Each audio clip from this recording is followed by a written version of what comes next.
Hello everyone, welcome to all. LN classes में एक बार फिर से आप सभी का बहुत बहुत स्वागत है। मैं प्रियंका द्विवेदी एलएन क्लासेस के प्लेटफॉर्म पर बीए की कक्षाओं के साथ आपका बहुत बहुत स्वागत करती हूँ। तो आइए अब हम लोग बात करते हैं बीए 4th सेमेस्टर के होम साइंस के सिलेबस की। अभी तक हम लोगों ने 2 कक्षाओं में 4th सेमेस्टर के सिलेबस और फर्स्ट चैप्टर आवास के कुछ टॉपिक्स को देखा था, विशेष तौर पर कि घर क्या है और घर को बनाने की आवश्यकता क्या है।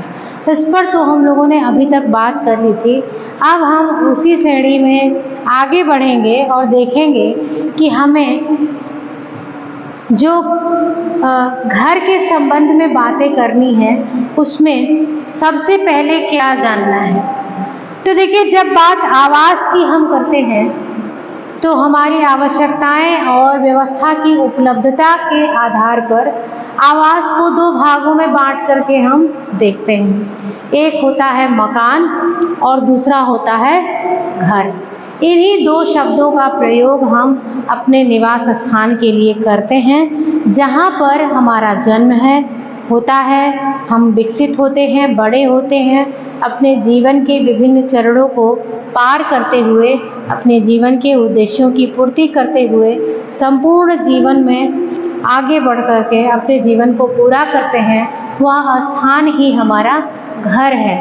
अगर ऐसे देखा जाए तो आवास और घर या मकान और घर, आवास नहीं मकान, मकान और घर 2 शब्दों का प्रयोग किया जाता है। अब आप सोच रहे होंगे कि मकान में और घर में ऐसा क्या अंतर है जो हमें अलग अलग करके जानने की ज़रूरत पड़ गई। बिल्कुल पड़ गई, क्योंकि घर जो है वो मकान से बहुत अलग होता है। मकान का मतलब है ईंट, पत्थर, मिट्टी, सीमेंट, लकड़ी, इन सब से बनाया गया एक ढांचा, एक आकार, एक संरचना, ये मकान के लिए उपयुक्त शब्दावली है। लेकिन जब बात हम घर की करते हैं तो घर कोई दृश्य कॉन्सेप्ट नहीं है, बल्कि यह क्या है, यह एक मानसिक भावना है, यह एक भावात्मक पक्ष है जिसे हम घर शब्द या घर नाम देते हैं। घर का मतलब ही होता है कि जहाँ पर एक दूसरे के साथ प्रेम, त्याग, समर्पण, एक दूसरे की देखभाल, एक दूसरे के प्रति जो संवेदनाएं हैं, सहानुभूतियाँ हैं, वो सभी जब एक दूसरे के साथ होती हैं, हम एक दूसरे का दुख दर्द समझते हैं, एक दूसरे की आवश्यकताओं की पूर्ति करते हैं और एक दूसरे के साथ मिल करके एक गृह व्यवस्था को संचालित करते हैं, वह स्थान हमारा क्या कहलाता है, घर कहलाता है। यहाँ पर आप देख भी सकते हैं कि मकान और घर में अंतर को स्पष्ट करने के लिए पारिक ने यह कहा है कि घर पारिवारिक जीवन के उस वातावरण को कहते हैं जो आपसी भावात्मक संबंधों पर आधारित होता है। यानी कि परिवार में रहने वाले लोग एक दूसरे के साथ भावात्मक रूप से जुड़े हुए होते हैं। आप देखिए, आपके परिवार में आपके माता पिता, उनके माता पिता, या आप भाई बहन, पति पत्नी, जितने भी रिश्ते हैं वो सभी एक दूसरे से भावात्मक रूप से जुड़े होते हैं। अब ये तो आपको पता ही है ना कि जितने भी सामाजिक संबंध हैं और पूरा समाज उन सामाजिक संबंधों के एक अदृश्य जाल से गुथा हुआ है। ये संबंध दिखाई नहीं देता है, लेकिन हमारे मानसिक पटल पर, हमारी भावनाओं पर अदृश्य रूप में इस प्रकार अंकित होता है कि हम अपनी प्रत्येक क्रियाओं को उसी के आधार पर संचालित करते हैं। अब जब तक आप ऐसे देखिए, अगर किसी को पता नहीं है कि भाई और बहन के बीच में ये भाई है और ये बहन है, और कहीं अजनबी स्थान पर अगर वो दोनों जा रहे हैं, तो कौन देख करके कहेगा कि ये दोनों भाई बहन हो सकते हैं? वही कहेगा जिसको उनके बारे में जानकारी है। कई बार तो ऐसी घटनाएं भी देखने को मिली हैं कि भाई बहन साथ में जा रहे हैं, लोगों ने उनको गलत समझ लिया। क्यों? क्योंकि वो दृश्य नहीं है। ये जो संबंध है ये दृश्य स्वरूप में नहीं होता है, ये भावात्मक संबंध है, भावनाओं से स्वीकार किया गया संबंध है। जो प्रत्यक्ष रूप में दिखाई नहीं देता है, जिसका आधार क्या है? प्रेम, दया, सहानुभूति, एक दूसरे के लिए त्याग और एक दूसरे के साथ मित्रता की वह भावना है जो मानवीय गुणों के विकास के लिए ऐसे स्थान पर जो घर है वहाँ पर मानवीय गुणों के बेहतरीन विकास के लिए ऐसे वातावरण और परिस्थितियों को उत्पन्न किया जाता है। यही हमारा घर है।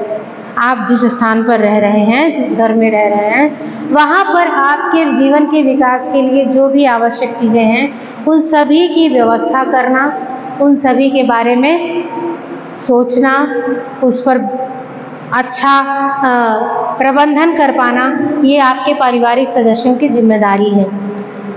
आप देखिए, एक परिवार में माता पिता और उनके बच्चे हैं तो माता पिता क्या करते हैं? मेहनत करते हैं, धनार्जन करते हैं, पारिवारिक व्यवस्था को अच्छी तरीके से चलाते हैं, फिर धीरे धीरे उनके ऊपर उनके भविष्य की, अच्छे भविष्य की कामना करते हुए कुछ प्लान्स बनाते हैं कि हमें लड़के को क्या पढ़ाना है, लड़की को क्या पढ़ाना है, लड़के की शादी कहाँ करनी है, कैसे करनी है, लड़की की शादी कैसे करनी है।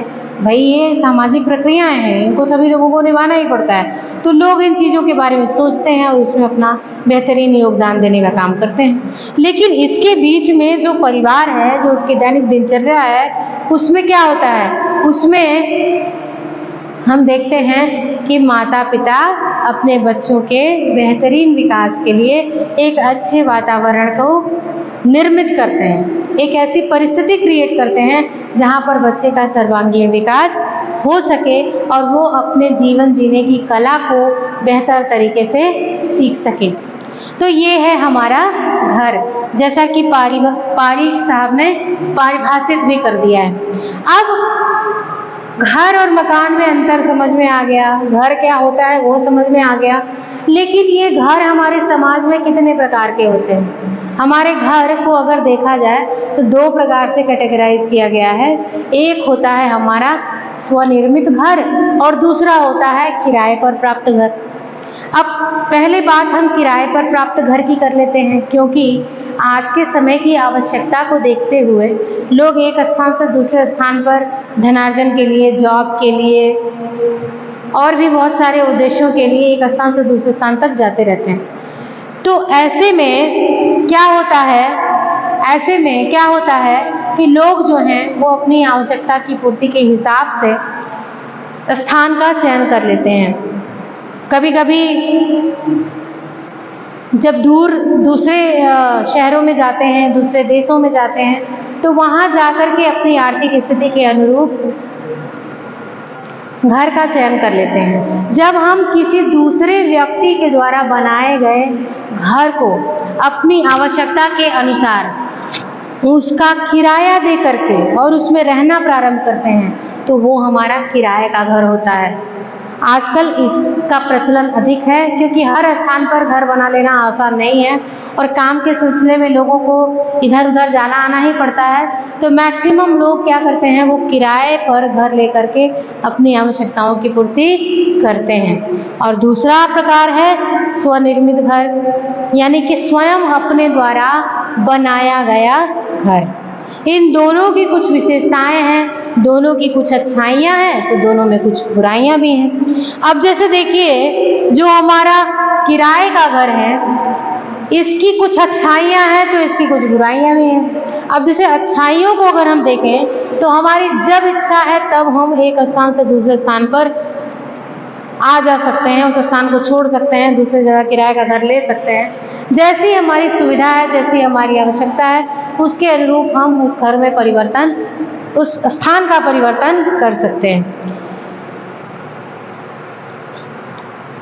दूसरी चीज़ जो उसकी हानि है, वो हानि यह कहती है कि हम किराए के मकान में अपनी स्वेच्छानुसार साफ सफाई, मतलब जो चूना है, जो राज रोगन है, जो बाकी चीज़ें हैं वो हम नहीं कर सकते हैं, उसमें तोड़ फोड़ नहीं कर सकते हैं। कई बार हम अपने जो हमारे मकान मालिक हैं उनके रेगुलेशन के हिसाब से रहना पड़ता है, कितने बजे जाना है, कितने बजे आना है, वो सारी फाउंडेशंस को फॉलो करना पड़ता है। तो कहीं कहीं ऐसा होता है कि हमारे लिए ये समस्याएं बन जाती हैं। लेकिन आज के समय की व्यवस्था को देखा जाए, अगर आप एक बार एनालाइज करोगे तो लगेगा कि नहीं, ऐसा कुछ नहीं है। किराए का मकान स्वनिर्मित मकान से कहीं सस्ता पड़ता है। इसकी हानि यह है कि इसमें जो पूंजी किराए पर दी जाती है, अब उसका हमें कोई लॉन्ग लास्टिंग इफेक्ट नहीं मिलता है, यानी उसका हमें दीर्घकालिक लाभ नहीं मिल पाता है, बल्कि वह राशि जो चली जा रही है वो हमेशा के लिए चली जाती है। लेकिन जब वही हम स्वनिर्मित घर बनाते हैं तो उसमें जो भी हम धन लगाते हैं, जो भी वस्तुएं हम वहाँ पर खरीदते हैं, उसका संकलन करते हैं, वो हमेशा के लिए हमारी अपनी हो जाती हैं। उसमें जो इन्वेस्टमेंट है वो हमेशा के लिए हमारा अपना बन जाता है। तो थोड़ी बहुत जो कॉम्प्रोमाइज़ेज़ हैं ये दोनों प्रकार के घरों में होती हैं। अगर दोनों को कंपेयर किया जाए तो किराए का घर जो है वो हमारी कम पूंजी की व्यवस्था के लिए ठीक है, और अगर हमें अपना घर बनाना है तो हमें एक बड़ी पूंजी की व्यवस्था करनी पड़ती है। तो यहाँ तक आपने समझा। अब हम देखेंगे कि एक मकान को बनाने के लिए किन किन सिद्धांतों की ज़रूरत पड़ती है, या किन किन सिद्धांतों का अनुपालन करते हुए हम घर का निर्माण करते हैं। तो हमने देखा कि एक घर में जो स्वनिर्मित घर है और जो किराए पर लिया गया मकान है, उन दोनों में क्या विभेद है, उनमें क्या अंतर है, और किस तरीके से हम दोनों से अपने लाभ को ध्यान में रखते हुए, अपनी आवश्यकता को ध्यान में रखते हुए अपने प्लान को बनाते हैं कि हमें किस प्रकार के घर की आवश्यकता है। अगर भारतीय समाज की बात को देखा जाए तो जब तक कार्य करने का, यानी कि जो विस्तार की अवस्था होती है, पारिवारिक विस्तार की, उस दौरान तो लोग किराए के मकान में रहते हुए एक स्थान से दूसरे स्थान तक जाते हुए, परिवर्तन करते हुए अपना समय निकालते हैं। लेकिन जो 80% लोग हैं वो क्या करते हैं कि अपना काम करने के फेज में तो समय निकल जाता है, लेकिन जब बात रिटायरमेंट की आती है या फिर 60+ एज के बाद एक स्थान पर रह करके अपनी लाइफ को सुचारू रूप से चलाने की जब बात आती है, तो वहाँ पर हम क्या करते हैं कि अपना स्वनिर्मित घर होना एक कल्पना होती है, एक संकल्पना होती है कि रिटायरमेंट के बाद हम क्या करेंगे, अपना एक घर बनाएंगे खूब सुंदर सा, जैसे कि हमारी कल्पना है, उसको हम धरती पर उतारेंगे और उसमें अपने उन दिनों को एंजॉय करेंगे, अपना जीवन जिएंगे। तो ऐसी विचारधारा को देखते हुए जब घर बनाने की बात आती है, अपना घर बनाने की बात आती है, तो बहुत सारे सिद्धांतों को पहले ही ध्यान में रखना आवश्यक हो जाता है, क्योंकि जब तक आप इन सिद्धांतों पर ध्यान नहीं देंगे तब तक आप एक अच्छे घर का निर्माण नहीं कर सकते। और इन सिद्धांतों की आवश्यकता हमें तब से होने लगती है जब हम एक घर बनाने के लिए स्थान का चयन करते हैं, ज़मीन लेते हैं, या किसी अपनी पुरानी ज़मीन पर, अपने पुश्तैनी ज़मीन पर ही जब हमें घर बनाना है तो वहाँ की व्यवस्था के लिए, वहाँ के लिए हमें इन सिद्धांतों को देखना आवश्यक हो जाता है। तो सबसे पहली बात हम करते हैं, तो सबसे पहली चीज़ जो एक स्वनिर्मित घर को प्रभावित करने वाली होती है वो होती है आर्थिक व्यय की, कि हमें जो घर बनाना है उसमें हमारा बजट क्या है, हम कितने पैसे का इन्वेस्टमेंट करके अपना घर बनाना चाहते हैं, इसकी प्लानिंग पहले ही कर ली जाती है, और उसी के अनुरूप जो घर का नक्शा है, जो घर का स्थान है, इन सब चीज़ों के बारे में हम निर्णय लेते हैं। सबसे पहली बात तो हमारे आर्थिक व्यय की हो गई। अब आर्थिक व्यय के बाद अभिव्यंजकता, क्योंकि परिवार में जितने सदस्य हैं, जितने लोग परिवार में रहते हैं, उन सभी की अलग अलग आवश्यकताएं होती हैं। कहीं पढ़ने वाले बच्चे हैं, कहीं न्यूली मैरिड जो बेटे बहू हैं वो हैं, या फिर प्रौढ़ावस्था से गुजर रहे माता पिता हैं।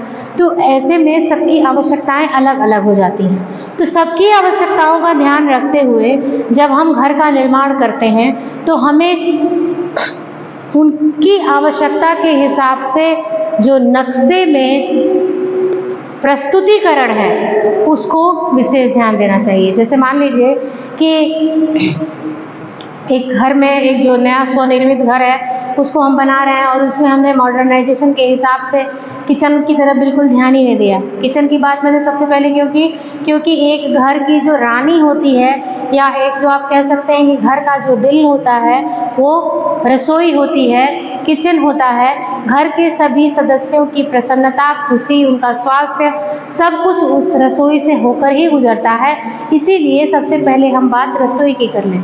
रसोई में अगर हमने किचन बनवाया है और हम वहाँ पर सुचारू रूप से पानी की व्यवस्था ना करें, इलेक्ट्रॉनिक जो गैजेट्स हैं उनको उपयोग करने के लिए सिस्टम ना बनाएं और बाकी चीज़ों का विशेष ध्यान दिए बगैर अगर हमने ऐसे ही किचन में बिल्कुल नॉर्मल कमरों की तरह बना दिया, तब तो फिर वहाँ पर हमारी आवश्यकताएं पूरी नहीं होंगी और फ्रस्ट्रेशन मन में आएगा सो अलग आएगा, क्योंकि हर चीज़ को रिप्रेजेंट करने का एक अलग अभिव्यंजकता होती है।